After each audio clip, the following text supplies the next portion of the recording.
Hello and welcome to Ditching Hourly. I'm Jonathan Stark. Today I'm joined by guest Mitch Kowalski. Mitch, welcome to the show. Hey, Jonathan, thanks for having me. To get started, for folks who haven't heard your name before, could you tell us a little bit about who you are and what you do?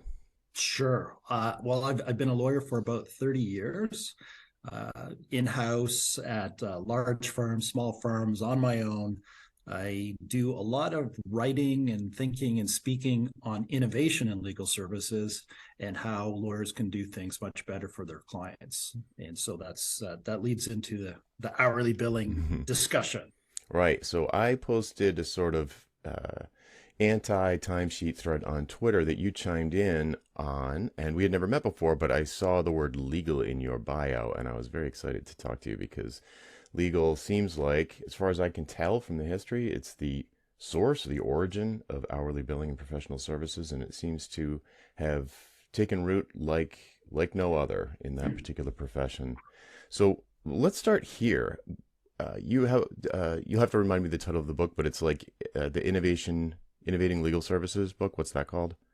Well, there's avoiding extinction, Okay, and yeah, and then there's the Great Legal Reformation. So there's two of that's them the out one. there. Yeah. Uh, but yeah, let me just stop you there because it's interesting that, and I teach a course at legal innovation at the University of Calgary Law School up in Canada, and so we talk about hourly billing, we talk about technology, we talk about all these sorts of things.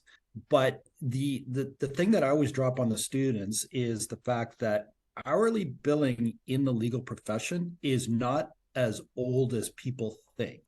It Ooh. really only started, after World War II. And so pre World War II, for however hundreds of years there were of lawyers, people just kind of, figured it out without billing by the hour. So in the scheme of the lifespan of the legal profession, it is a pretty recent phenomenon. And there is this perception in the legal profession, sadly, that that's the only way you can do it, even though if you talk to lawyers who are much, much older, they'll say, actually, we didn't do that. And Hmm.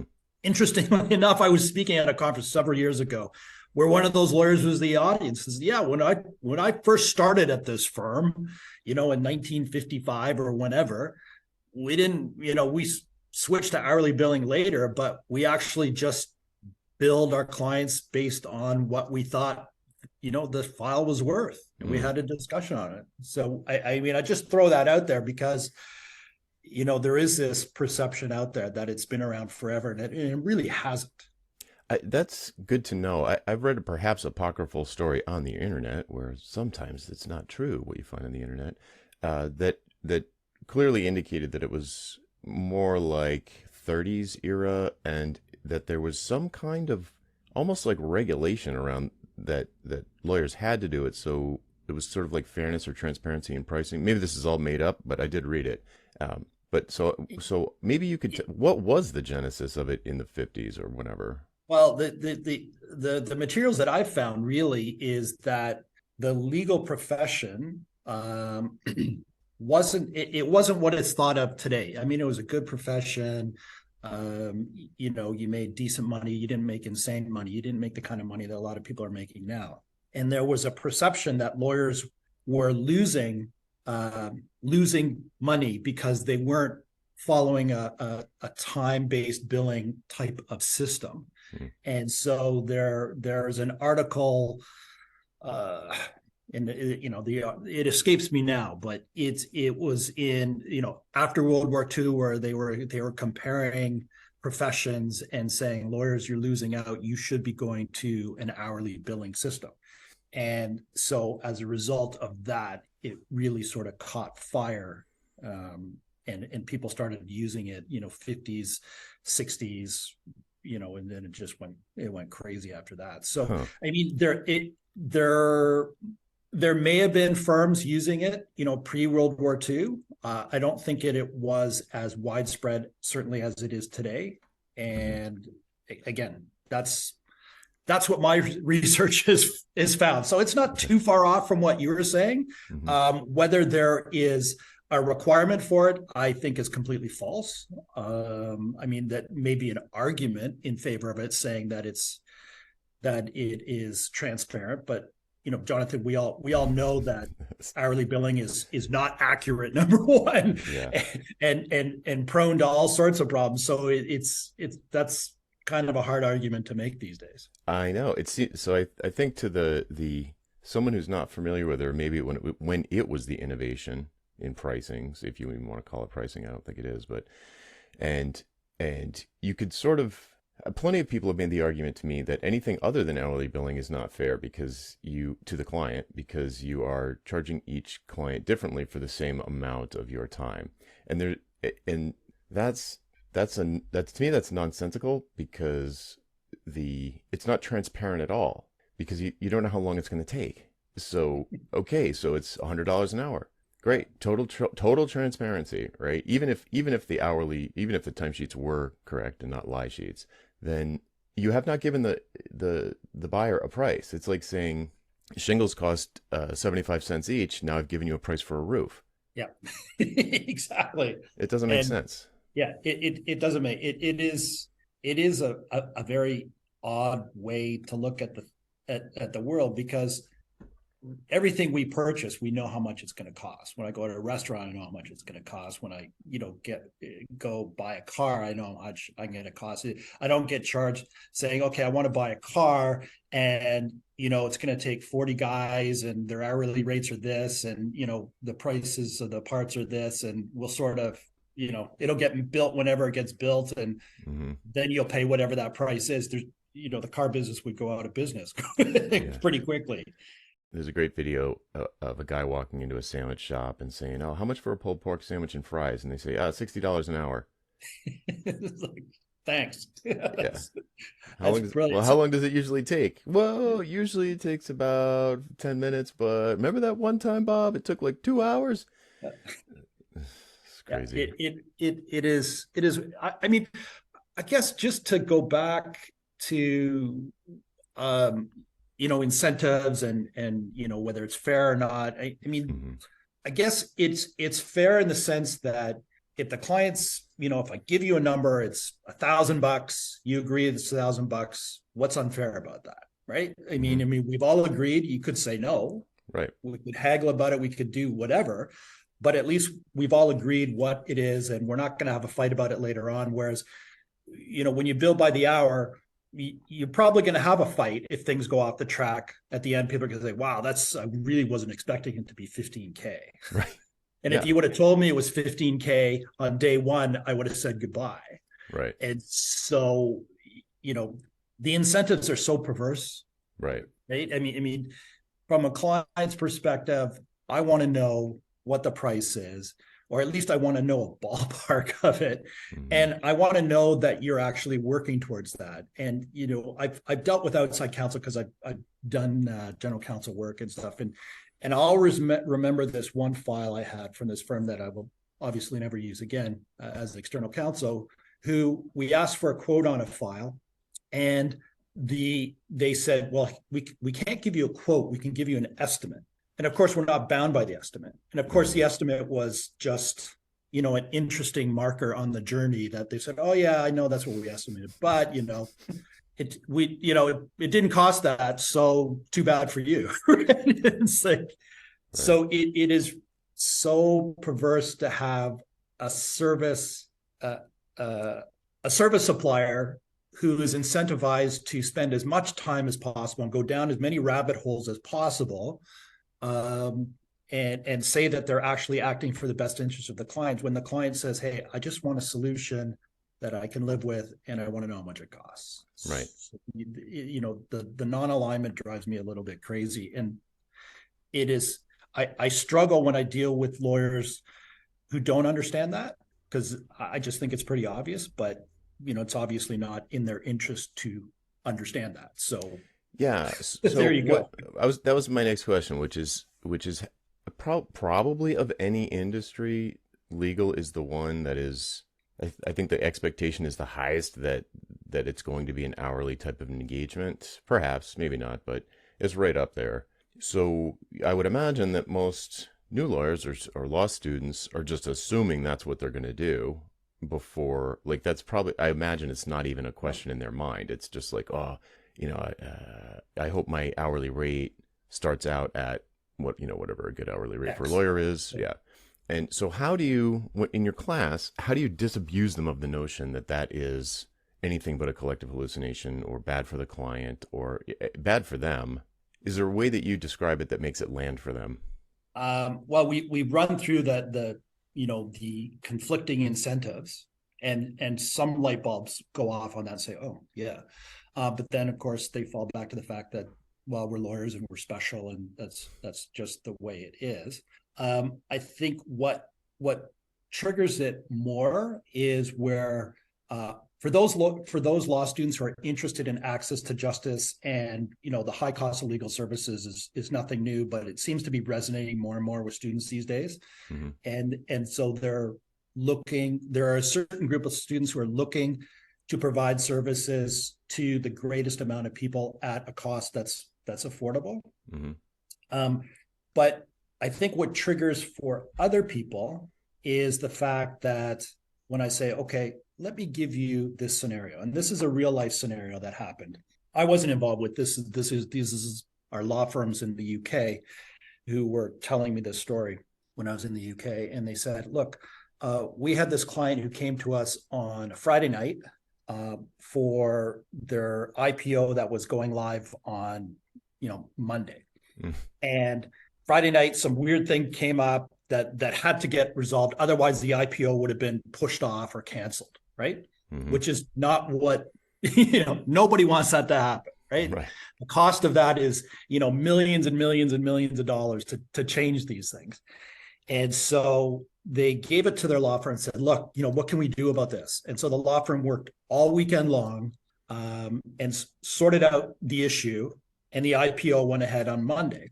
And they issued the bill to the client, and they said, here's our bill for the 3 guys who worked all weekend long at X number of dollars an hour. Mm-hmm. And, in the scheme of, a $1 billion IPO or $500 million IPO, you could never bill enough time to make up for the value you provided to your client by saving their IPO. Right. So you have 3 people, even if they work build 15 hours a day for 2 days, that's only 30 hours times the number of people times their rate. It's still going to be meaningless in the scheme of things. Right. And the client actually says, like, look, actually, tell you what, we're really happy you guys did such a good job. Can you double that? Mm-hmm. Just double it, because you're not charging us enough for the value you provided. And so I say to the students, look, you're leaving money on the table in a lot of cases, because hourly billing is capped by the number of hours per day. That's it. You max out. Value-based billing or any kind of fixed fee billing, you don't have that cap on your earning. You can earn as much as you would like to earn based on the value you're providing. And so you're shooting yourself in the foot in a lot of cases by just sticking to, well, I only work 2 hours on it. It was hugely helpful for the client, but I can only bill them 2 hours at $300 an hour. So, is that a good thing or a bad thing? You guys tell me. Yeah. I once read an article, I think it was from one of the VeriSage guys, about, it was also an interview with a lawyer, and he was sort of a highfalutin New York type of lawyer. And, they said, oh, how come you don't have an hourly rate? And he's like, because I don't want to get paid like a cab driver. Yeah. It's like, I'm delivering massive value. He was like well-known, had big clients, and they had big, expensive problems. And they trusted him. He had a reputation for winning or whatever, delivering like a successful outcome to his clients, whatever it was. And especially for people in that situation where you're a brand name, or you're well known as the go-to person for a particular thing, and you're attracting clients with a lot of buying power, and they have expensive problems, then it's exactly right. You're completely leaving money on the table, unless some people have reported to me that they're aware of lawyers who charge like $800 an hour, $2,000 an hour, and I'm like, well, at that point, it's not even at that point, nobody's even worried about the money. Like they might as well just say it's going to be 50 grand and I'll be done tomorrow. Yeah. And what is a range? Like in your experience, what is sort of in the normal distribution? What's an hourly rate for a lawyer? Oh, yeah, it's you're asking me how long a piece of string is, but I know, but generally it's speaking, look, generally speaking, okay, so if you're in a major center, you are dealing with partner level lawyers at a mhm, big firm, yep, you're looking at, let's see, I'm just trying to think of the last bills I paid as general counsel. You're looking at $700 an hour minimum, hmm minimum, hmm minimum. And so 700 to 1,000, maybe, a bit more than that. But that the guys who are charging that, again, are super niche kind of, weird stuff. So you're looking 700 to 1,000. Um, if you are dealing with a general practitioner in sort of mid-range, mid-market, you're looking $400 to $500 an hour. hmm Um, and a lot of, and a lot of it, you'll see in a lot of the smaller firms or solo practice, those lawyers tend to get this whole concept and are much more willing to fix their fees on stuff hmm because they're forced to be hyper efficient. Because if you're a solo practitioner, right, it's just you might have some clerks, you might have admin assistant, maybe two admin assistants, but I mean, it's all you all the time. It's your own solo business. You don't have any safety net if this thing falls through. So you have to be hyper cognizant of all the business. The rules of business is that you have to make money. And in order to make money, you have to price yourself in a manner that the clients find acceptable. And then you got to work towards that price to make sure that you make some money off that. So those depending on the type of work you're doing, you'll see a lot more fixed fee or value billing in those kinds of arrangements. Yep.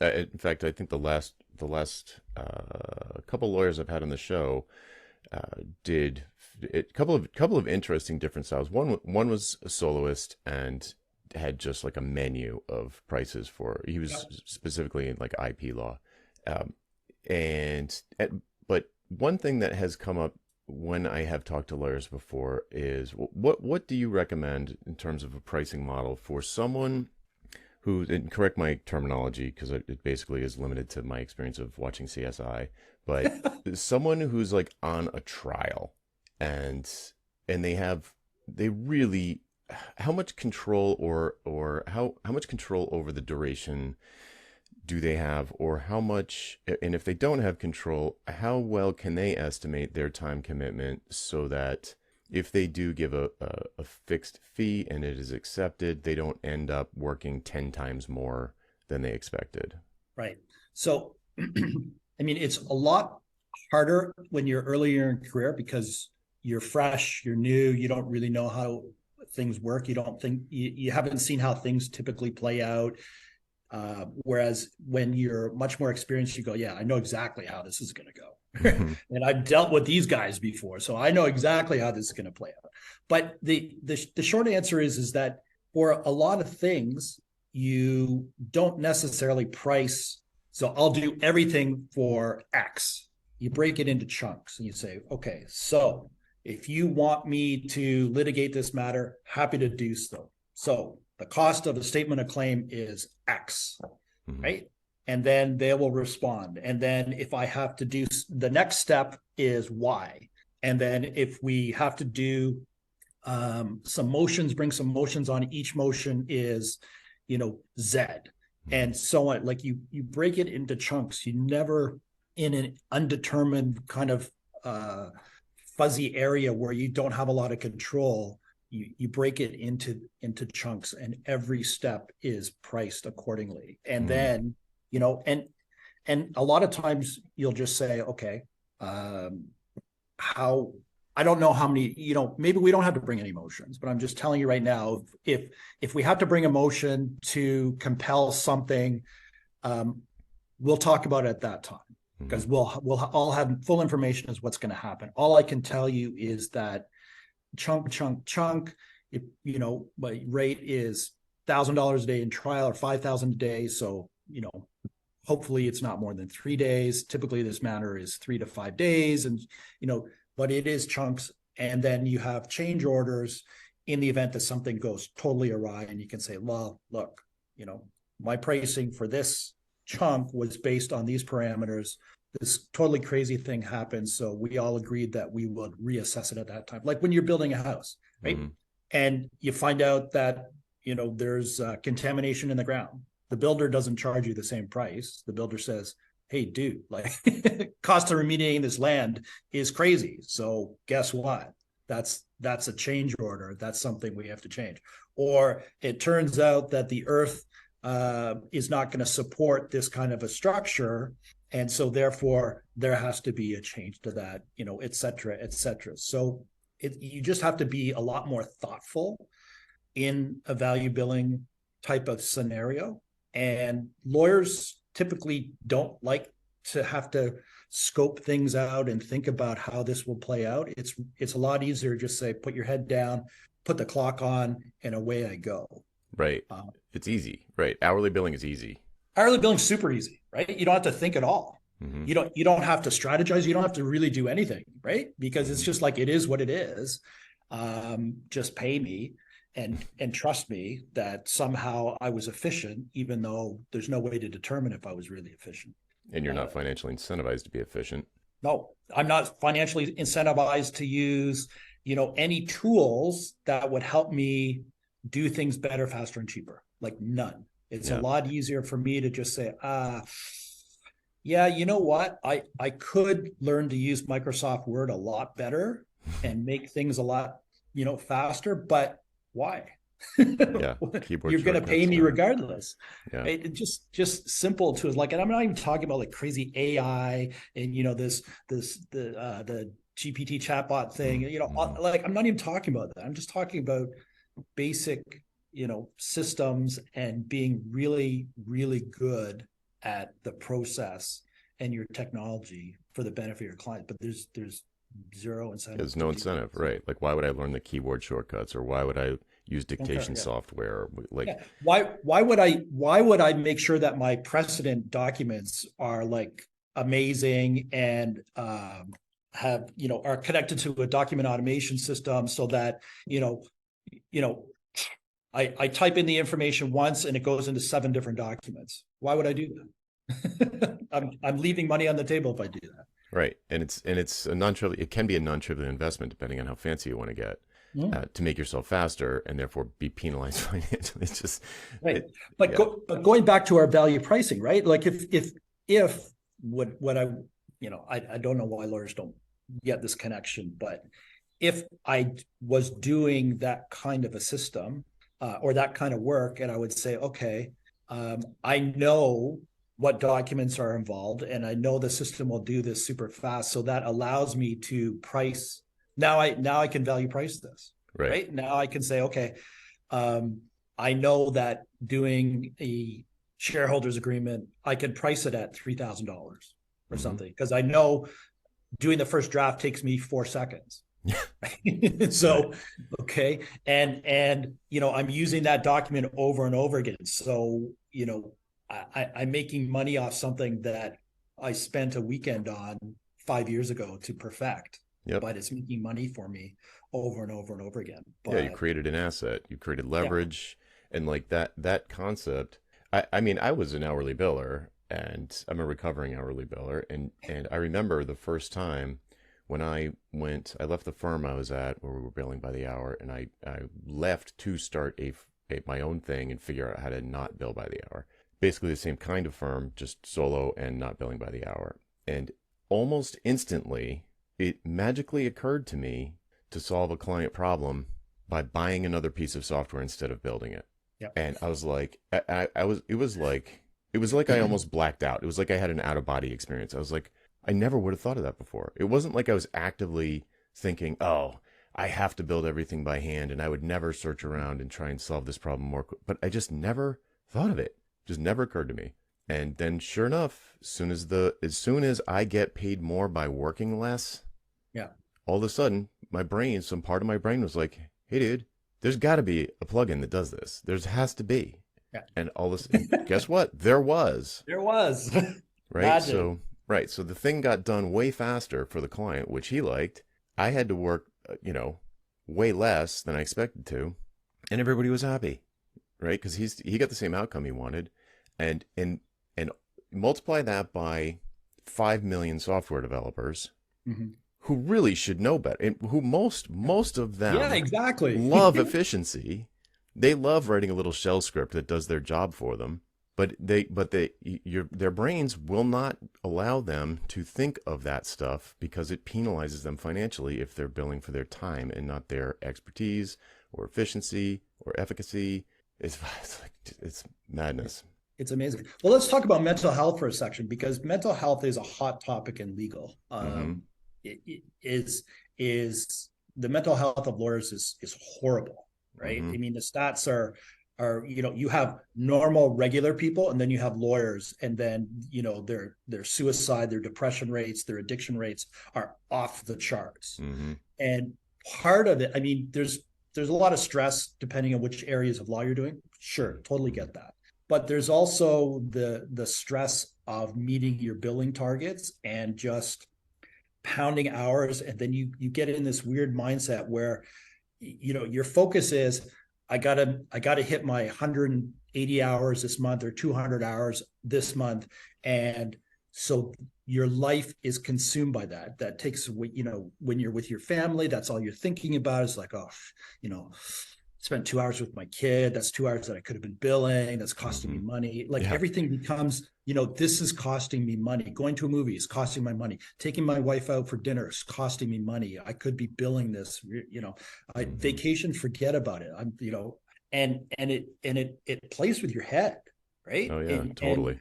and I found that when I did my own thing and first of all, I was never really good at recording my time. I hated recording time. It was a pain in the neck.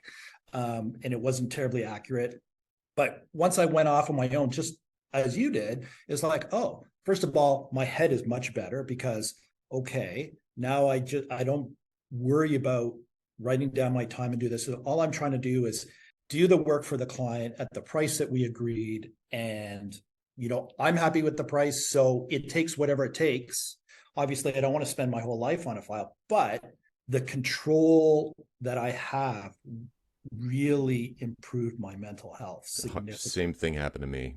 Like day one, all of a sudden I was like, oh, I don't have to worry about my hours. I can just worry about making my client happy, which is Yep. what you should be worried about. Yep. There's this quote by Henry Ford. Well, there's so many quotes by Henry Ford, and whether they're true or not, but the one that I really like that no one really talks about is, and I'm assuming that this is correct. I haven't traced it all the way back, but allegedly he said, nobody talks about what the price should be. They talk about what the price is. And so if we say the price for this piece of work should be X, and we work backwards from that, how do we make that work cost X?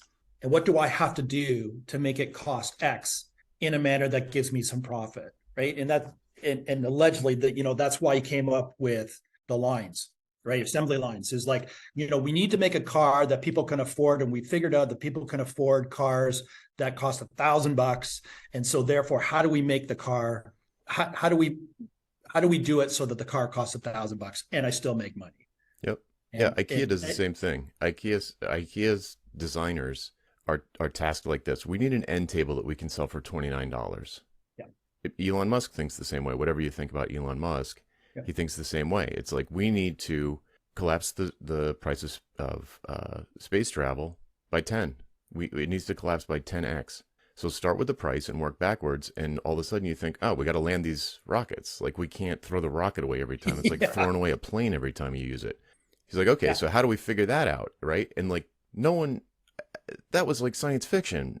Yeah. My entire life, the idea of a rocket landing on its tail fins was science fiction, but it was like the only way to do it. So all right, let's figure that out, right? So you figure out your brain when you've given a price and you are going to get that no matter how much you work, your brain starts to get really innovative, creative, and you find ways to deliver better results faster because it's in everybody's best interest.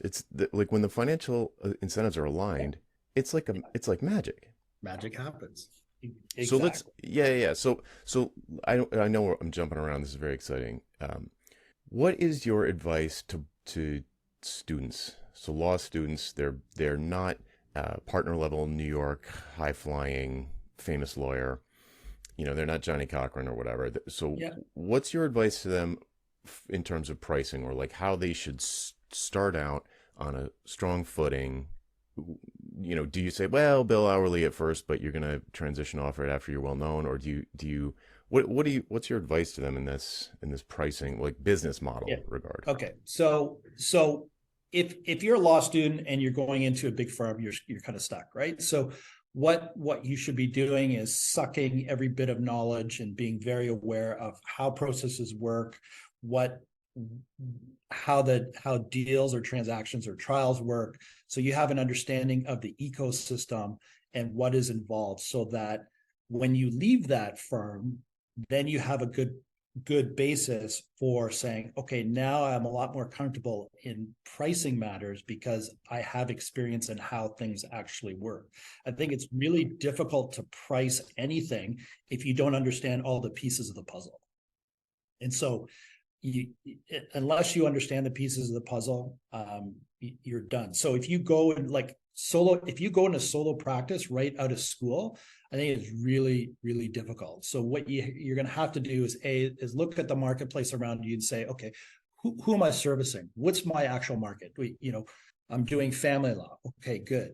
Um, what what is the social economics client of my clientele? Am I going to do Tiger Woods divorces all the time? Probably not, because I'm just out of law school. So who am I going to service? And I had a student who, out of law school, started her own family law firm, and she had a background with technology, and she automated every single piece of her practice that she possibly could, Sounds like me. and like used everything that she possibly could, even if it wasn't legal related, because she wanted to deal, like, all the admin stuff should be fairly straightforward and goes into the system.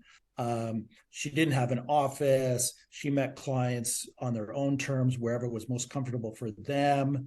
And because her overhead was so low and she was so smart about automating whatever she could, she didn't really have to worry about whether she was pricing right, because her overhead was so low. So Right. the first year, you always make mistakes when you price at the beginning, right? Sure. You don't really know.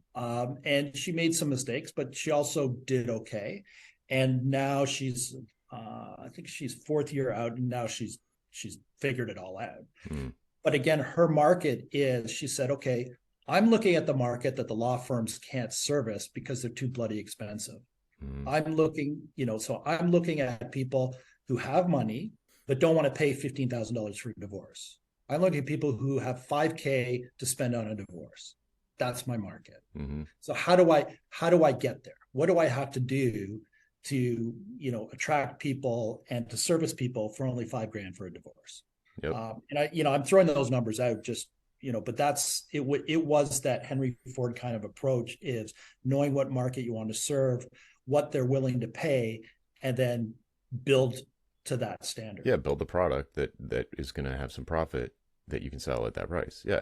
And she's doing super well. I'm just telling, like, I tell my students, I bring her into my class, and they're astounded, because everybody assumes that you got to work for the big New York firm, otherwise you're not going to make any money, or quote unquote you're a loser, so therefore that mentality. It Sure. happens at all stratas, and everybody's, whatever kind of business you're in, there's that sort of Mm. mentality. Yeah, it's just like that it's the obvious path, and in spite of the all of the horror stories around, especially around mental health and like grinding, it's like to bill 40 hours a week, you got to work 80, or like when you're Yeah. starting out, you got to work 60, and that's really more like 100. And and it's like a badge of honor that you haven't taken a day off in 3 months, and Yeah, it's it's like crazy. it's Well, crazy.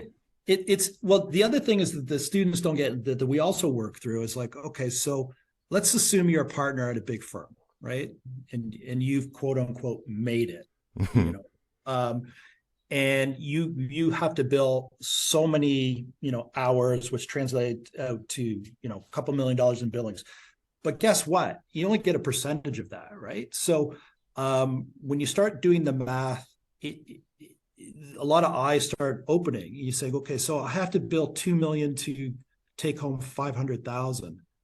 Wow, that sounds not Yeah. very good. So Right. I'm going to kill myself making, all the extra money goes to overhead and other partners and all this stuff. Why wouldn't I just go out on my own and work way less Yeah. harder and Mm. probably take home the same? Right. It's a stat. I, I think it's a status thing where people are just like, oh, they want to, that's the dream to be like that, that suit and cufflinks or whatever. That's the dream. That it looks like success from the outside, but if you really knew what was going on, and of course, I don't know either, but I sure have heard a lot of stories about yeah. the mental health issues in the legal profession. And it's like, well, maybe there's something wrong there. So I applaud your student who figured it out at a price point, reverse engineered her cost structure to support that profit at that price. Like that's exactly how I tell software developers to write a proposal. It's like figure out what the appetite is, the budget, not the budget, but like Yeah. how much the person thinks the wedding dress is going to cost. How much do you want to spend? Yeah. How much do you want to spend on this software project? How much do you want to invest in this thing you're building for your business? And it's not easy. It's a little bit more art than science. It's a performance art. Mm-hmm. But you get good at figuring out why the client would bother doing this at all. And then you can guesstimate a value to it. And then you come up with 3 different numbers that are a fraction of that overall value that you've estimated. And then, and only then, you scope each of the things that the things that you do at each of those price points. And you do it in such a way that you would be fist pumpingly happy for them to pick any one of the 3 options. Yeah. So it's different than, like you listed before, kind of a phased approach where you're kind of pricing milestones as they come up. But this is a little bit different. But I also, especially for people that are just getting used to the idea, they're going off hourly and they want to start dipping their toe into value pricing, to make the scope as small as possible, the initial scope, the first project with the client, as small as possible, which is the reverse of what they're used to doing. They want to make it as big as possible, and then they lowball an estimate to get the gig, and then they blow past the estimate because of course they did, because that's Yeah. how the financial incentives are aligned or misaligned. So this has been amazing. We should definitely keep in touch, but where can people go to find out more about you? Maybe reach out to you on social media if maybe there's a lawyer listening who'd like to Sure. find out more. Yeah, well, I'm on LinkedIn. You can watch me on LinkedIn. I'm on Twitter at Me Kowalski. I'm on Twitter a lot, or you can just go to my website kowalski.ca. Super easy. Always happy to chat with people who are like-minded and or just want to chat about things if you're getting started. Amazing. Thank you so much for joining us and sharing your background, your experience, expertise. I hope people run out and buy your book. Thanks for having me. All right, folks, that's it for this week. I'm Jonathan Stark, and I hope you join me again next time on Ditching Hourly. Bye.